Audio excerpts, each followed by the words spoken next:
भाजपच्या संभाव्य मंत्र्यांची नावं पुढारी न्यूजच्या हाती लागलेली आहेत। कोकणामधून रवींद्र चव्हाण आणि नितेश राणे यांना मंत्रिपद मिळण्याची शक्यता आहे। मुंबईतून मंगलप्रभात लोढा, आशिष शेलार, अतुल भातखळकर यांना मंत्रिपद मिळू शकतं। तर तिकडे पश्चिम महाराष्ट्रामधून सुद्धा शिवेंद्रराजे भोसले, त्याचबरोबर गोपीचंद पडळकर, माधुरी मिसाळ यांना सुद्धा ही संधी मिळू शकते। विदर्भातून चंद्रशेखर बावनकुळे, संजय कुटे यांचं नाव सुद्धा मंत्रिपदासाठी चर्चेत आहे। उत्तर महाराष्ट्रामध्ये गिरीश महाजन, जयकुमार रावल, राधाकृष्ण विखे पाटील यांची नावं मंत्रिपदासाठी चर्चेत आहेत। मराठवाड्यामधून पंकजा मुंडे, अतुल सावे यांच्या गळ्यात मंत्रिपदाची माळ पडण्याची शक्यता आहे। आणखी तपशील आपण घेणार आहोत प्रतिनिधी सुशांत सावंत यांच्याकडून। सुशांत, भाजपची ही जी संभाव्य मंत्र्यांची एक यादी हाती येते किंवा तशी नावं सध्या प्रचंड चर्चेत आहेत, नेमकं कुठल्या विभागातले हे नेते आहेत? कोकणातून रवींद्र चव्हाण, नितेश राणे यांची नावं सध्या समोर येताना दिसत आहेत, त्याबाबत काय तपशील? रिद्धी, उद्या फडणवीस सरकारचा मंत्रिमंडळ विस्तार होतो आणि भाजपचे जवळपास 20 मंत्री जे आहेत मंत्रिपदाची शपथ घेतील। त्यात 15 मंत्री कोण असतील याची माहिती जी आहे ती आपल्याला मिळालेली आहे। त्यामध्ये जर पाहिलं असेल तर कोकणातून रवींद्र चव्हाण आणि नितेश राणे यांना संधी दिली जाऊ शकते। त्याचं मुख्य कारण म्हणजे जर आपण बघितलं असाल तर लोकसभा निवडणूक असेल, विधानसभा निवडणूक असेल, भाजप आणि विशेषतः महायुतीला भरघोस यश जे आहे ते कोकणातून मिळालंय।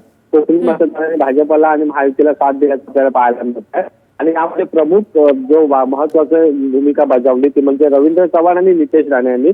त्यामुळे या दोघांनाही मंत्रिपद मिळू शकतं ही आपल्याला खात्रीलायक सूत्रांकडून माहिती मिळाली आहे।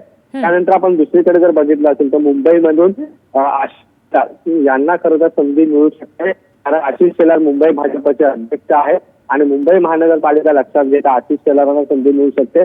तर मंगलप्रभात लोढा यांना देखील पुन्हा संधी मिळण्याची शक्यता आहे आणि एक नवं नाव या मंत्रिमंडळात येऊ शकतं, त्याचे अतुल भातखळकर। एक अभ्यासू नेते म्हणून त्यांची ओळख आहे, भाजपचे प्रवक्ते होते, त्यानंतर भाजपसाठी महत्वाची भूमिका बजावली। त्यामुळे अतुल भातखळकर यांना देखील कुठेतरी संधी मिळू।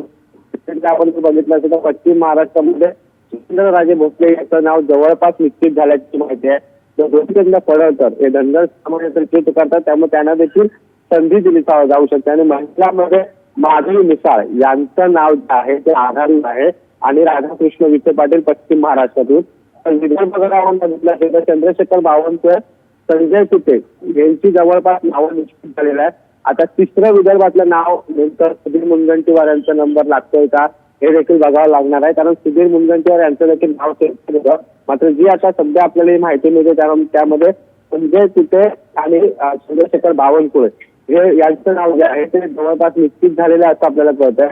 तर उत्तर महाराष्ट्रात गिरीश महाजन, जयकुमार रावल आणि मराठवाड्यामध्ये पंकजा मुंडे आणि अतुल सावे यांना संधी दिली जाऊ शकते। पंकजा मुंडे या ओबीसी नेते आहेत, गोपीनाथ मुंडे यांच्या त्या कन्या आहेत। त्यासोबत राज्यात ज्यावेळी माहितीचं सरकार आलं त्यावेळी त्या मंत्री होत्या, त्यामुळे त्यांना संधी दिली जाऊ शकते। तर अतुल सावे यांना देखील पुन्हा संधी दिली जाऊ शकते अशी आपल्याला माहिती आहे। ही सध्या संभाव्य नावं आहेत, यामध्ये काही बदल देखील होऊ शकतो। थोड्याच वेळात आपल्याला ज्यावेळी संभाव्य मंत्र्यांना फोन करतील त्यावेळेस खरं कळणार आहे नेमकी कोणाची वर्णी लागणार।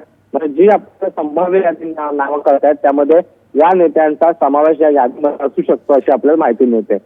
रिद्धी जी, सुशांत, धन्यवाद दिलेल्या माहितीसाठी।